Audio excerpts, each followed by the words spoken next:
Welcome back to PKF Hotel Experts in Conversation With, and today I'm heading all the way to Switzerland, to Wengen, where I say hello to Dr. Nicoletta Piccolrovazzi, and say hello, Nicoletta, how are you?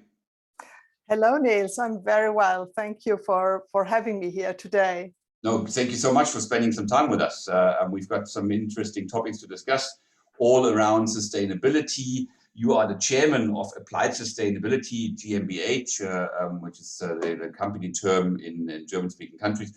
So applied sustainability, that sounds interesting, but what do you guys do? Yes.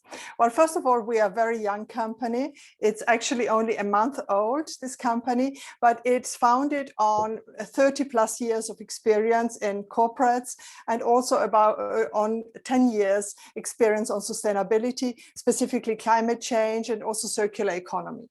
So as the name already says, applied sustainability, we are about making sustainability real for people. Sustainability is quite a complex topic. I think we are going to go into that. And what we are trying to do is we are trying to help organizations to future-proof their business. We are helping them turn ambitions into solutions and into actions that they can actually take today. So that's what we're doing. We are bridging for them that gap between this is where we want to go and this is how we can make it real. Excellent. Well, that's exactly what we're looking forward to find out. We've got somewhere around 10 minutes. I'm sure you can talk for days with the 30-year plus experience. And the matter is of course, a lot deeper. But let's start to scratch a little bit on the surface. And one of the questions that I had is, of course, sustainability. I mean, I've been a hotelier for many, many years. And 10, 12, 15 years ago, 20 years ago, we started talking about it. And it's still kind of a buzzword in a way. And many nations are doing it. We did recently, last week, PKF Hotel Experts, a little flash mob, as we call it, where people were recycling. And a friend of mine called me from Germany and said, big deal, you're recycling. Whereby here in South Africa, recycling is still something which is new. So if I look at the globe, and PKF being a global company, we're saying, where can we add this value? So it is kind of, as I said, many nations and enterprises are doing it, but it's not really fully on the agenda. Should it be government-led, or do you believe that business will adopt the right strategies as they go along? Yeah, I think maybe let's back up for a second to talk about the definition of sustainability. You know, sustainability is a very multifaceted term, you know, that means different things to different people, as you have already pointed out, Niels. In the end, it's about creating the conditions that our generation can meet their needs, but also that future generations can meet their needs. And that means really environmental health, that means social equity, and that means also economic benefits. And so sustainability has become also understood as a much more complex term. It is about many interconnected topics, and it requires a systemic approach to actually tackle sustainability. Now, where are we today? What's our baseline? How are we doing? We're not on track. Yeah. When we look just, for instance, at the topic of climate change, we are headed more to a 3-degree temperature rise than a 1.5-degree temperature rise, even though a lot of things have happened ever since the Paris Agreement. Today, we are living as if we had 1.8 planets to our disposal. You know, we're using the resources from 1.8 planets, and we know we don't have 1.8 planets. Now, to your question, should it be driven by government or by corporates? I think it's something that needs to be driven by all different stakeholders together. Different stakeholders have different roles to play. I would say government, of course, has the role to create the rules. The finance community is really important, and is also really waking up, I would say, or really embracing sustainability more strongly. And they create the fuel. On the other hand, you know, the companies need to really put the engine, they need to put the actions in place. And then not to forget the citizens, you know, we have all a role to play. When it comes to sustainability, we all have a footprint, you know, we all use resources. And so it is something that we should take personal to. And I just want to make a reference maybe to this multi-stakeholder approach You know, there is a good framework that has been developed by Cambridge Institute for Sustainability Leadership that is called Rewiring the Economy.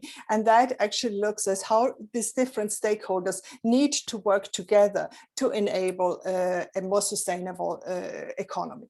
Mm. Yeah, as you said, it needs to be everybody, it needs to have everybody's involvement, but I believe that it also needs to start making sense to the people, and therefore certain incentives or certain penalties also might have to apply in order to create a framework that will really drag everybody with them until they see the light.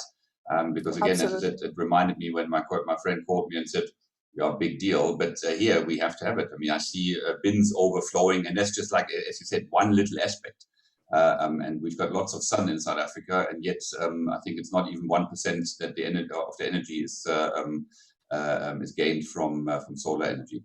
Now, in a nutshell, and of course, a nutshell will never ever do justice to the subject, but do you believe that tourism businesses can contribute meaningfully to sustainability strategy?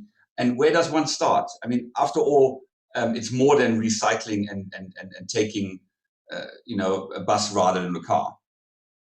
Yeah, I mean, I think, as you say, it is really more about rethinking than just doing something small. It is about rethinking the impact of the sectors. First of all, understanding the impact of the sector, I think, is really key. So when we look, for instance, I believe the hotel industry has a contribution of 1% in terms of global greenhouse gas emissions.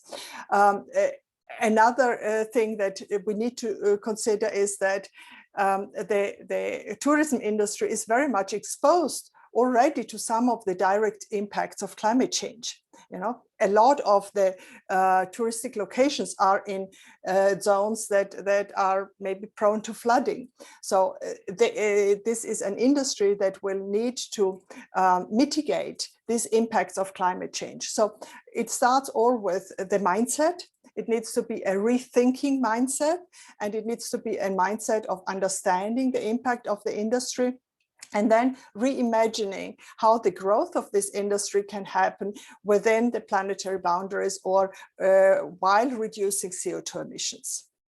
So flight shaming and what's the right word? You know, flight shaming, promoting online conferences, telling people not to travel is not really what you're after. We can, in your eyes, we can create an industry that can, grow, because in many instances, in particular in developing nations, tourism is a growth industry and is a big promise for many people to gain certain status and combat unemployment and so forth. And that's where sometimes one would think that the goals are at opposing ends. So you believe that a tourism industry can be created that doesn't negate the goals of sustainability, but still can work and create those jobs and develop destinations. Absolutely. I think it can even lead to better customer experiences. You have certain things in the tourism industry that is actually has sustainability at its core, in its DNA. For instance, the tourism industry promotes very much local solutions, and that can be a core of also decarbonizing. I think you mentioned sort of flight shaming and so on. I mean, we have all seen how much it has hurt us all, probably in our core of wanting to connect and explore other destinations, the fact that we had to stay at home during the whole year and we are still at home. In fact, the emissions have gone down by 6.8%, but this is not a sustainable way to manage emissions, to have a pandemic. And we know that, yes, international flights have suffered very much, but rethinking the industry and increasing energy efficiency of buildings, decarbonizing energy sources, recycling, or using waste as a resource. There are many approaches that can lead to a more sustainable growth in the tourism industry. Mm-hmm. Yeah, it's a massive subject. It's a massive subject. As I said, I can see us, engaging in the future a lot more. Now, looking towards the end of our chat for now, a positive note. Are there silver linings? Are there green shoots, excuse the pun? Are there items where you say, you know what, we've started certain initiatives and positive results can be seen where a situation that was dire a few years ago was turned around? Can we finish on a positive note? I hope so. Absolutely. I see a lot of movement. We see a lot of corporates coming on board. In fact, we see every day new ambitions being set by corporates. We have more than 1,300 companies that have signed up to the science-based targets that are really targets that take them on a path towards the decarbonization required from the Paris Agreement. We have also seen the financial community come on board, with more than 1,700 companies signing up to the task force for financial disclosure. So that's about disclosing transparently the climate risks and the emissions of companies and organizations. So that there is a lot of movement happening across different stakeholder groups. We also see today, certain solutions that 10 years ago were not as economically viable are starting to be really economically viable. Like photovoltaic panels, have the costs of some of these energy sources have come down significantly. Transportation sector is completely transforming, and we see also a lot of movement in the event sector, I would say. So really people are starting to embrace a different norm, I would say, but business as usual is not possible anymore. I think we have moved and we have recognized that we have to go beyond business as usual. And maybe if I can just comment quickly in terms of how to do this, it's really about getting on board, owning the sustainability strategy of the organization, starting to measure and to set appropriate targets, and then to drive collaboration across the entire value chain. These are the key steps, I think, that need to be taken, in my opinion. I mean, by the examples that you mentioned, it can be done and we are doing it, but there's still an awful lot to do. And, I think we owe it to our children and our children's children to leave something behind that is still worth living in. And thank you for what you're doing. Thank you for your time. Thank you for your energy. And thank you for future engagement. I can say that already because I can really feel that we will work with one another on a few things and see that we drive this agenda together. Nicoletta, thank you so much. I send kind regards to Switzerland and I hope to meet you in person very, very soon. Thank you, Nils. Hope to see you soon. Bye-bye.